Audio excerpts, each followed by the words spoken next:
What if everything you've been told about death was just the prologue? What if the true story only begins once your heart takes its final beat? A few years ago, in the archives of a crumbling European monastery long abandoned, a sealed manuscript was uncovered.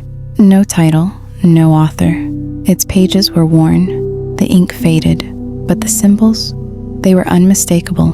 Egyptian, Vedic, Gnostic, Aztec, even modern, all fused together in a way that no scholar could explain. But the message? Chillingly clear.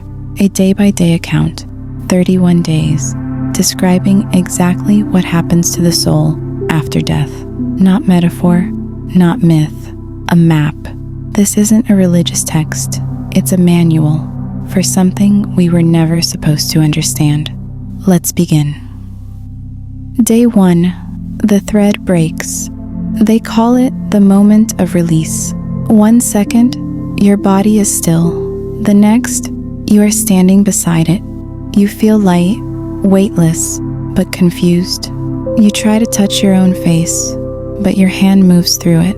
You try to call out, but no one hears. Ancient texts call this the breaking of the silver thread. The final connection between body and soul snaps. You are now a ghost to the world you once belonged to, still here, but not of it. Days 2 to 4, the soul's fog. These days are called the veil of refusal. You linger, watch, wait. Your family grieves. Your name is whispered, but you are already in a space between. Some spirits don't even realize they've died. They try to live normally, go home, open doors, speak, but the world no longer responds. This is the lower astral realm, a mirror of earth where emotion clings like fog. Here, you still feel joy, rage, longing, but nothing can change. Spiritual guides appear, but you don't see them yet. They wait, silently, patiently, until the fog lifts. Days 5 to 7, the mirror of memory. Here begins the inner reckoning. No court, no judge, only you and every moment you lived, but not as memories, as experience. You feel the joy you gave and the pain you caused. You become the person you betrayed. You become the one you saved.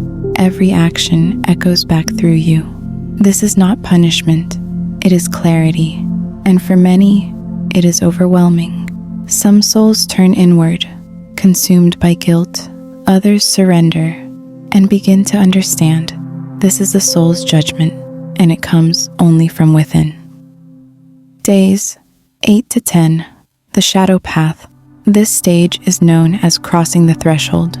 You now see the weight you carried, not physical, but emotional, energetic, spiritual.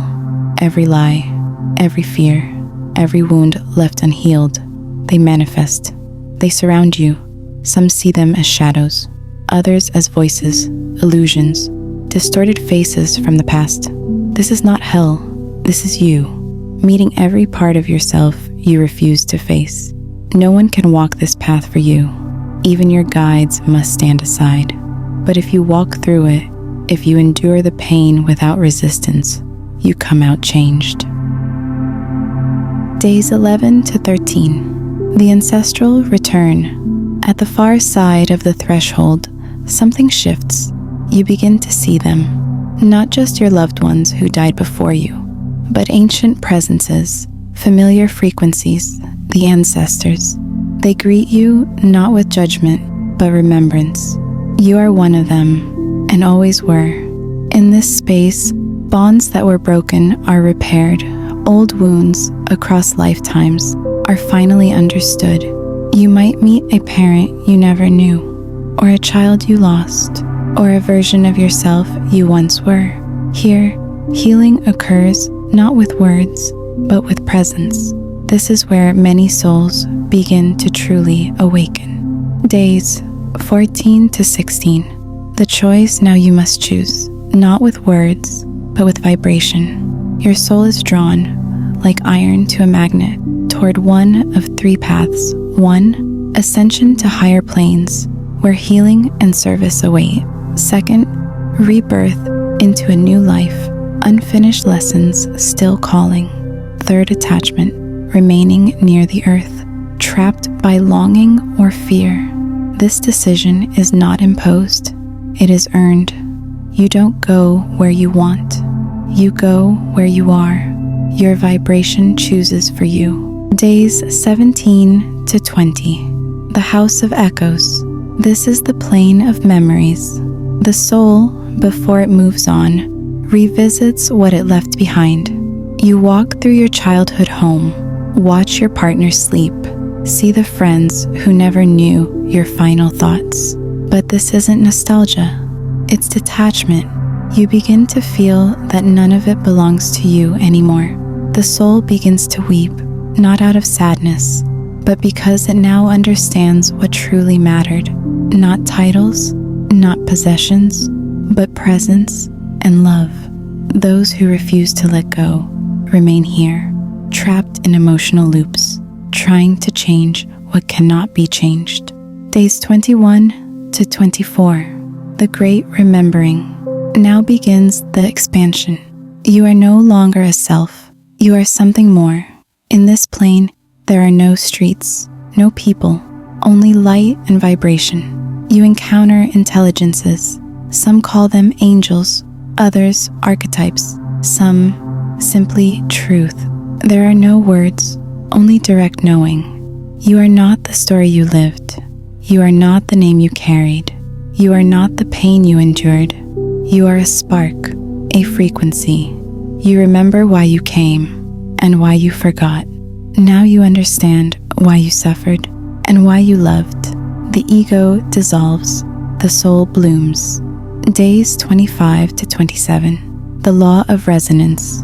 Your expansion leads to placement. Every soul now aligns with its true frequency, and based on that frequency, it is drawn to dense planes of ego and illusion, to healing spheres and learning centers, or to luminous worlds of co-creation and cosmic service. There is no punishment, only resonance. You are not assigned a destination, you become it.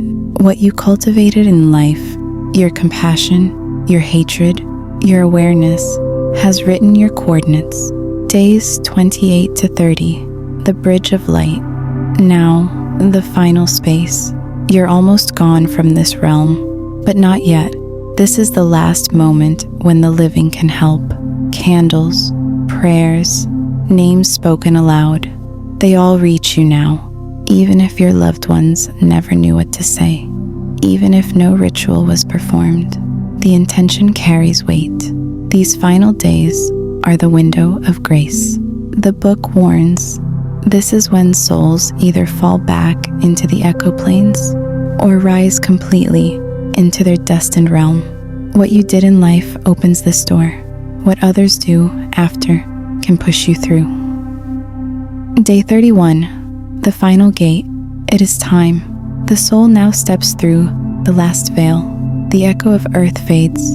The identities, the grief, the body, the voice, all fall away. And what remains is you, fully. This is not the end. It is the harvest. You harvest what you planted when no one was looking. You arrive where your truth has drawn you.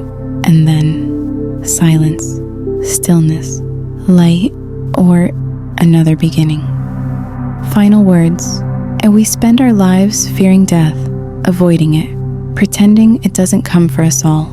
But if this ancient manuscript is true, death is not the monster, it is the mirror, and how you face it starts now, not when your heart stops, but in every moment you choose presence over pride, compassion over cruelty, and truth over illusion. Because one day, you'll walk through the 31 gates, and the only question that will matter is, did you live ready to die, or will you die finally ready to live? If this book truly maps what happens after death, then understanding it isn't curiosity, it's preparation. Subscribe and follow the 31 gates day by day, before your time runs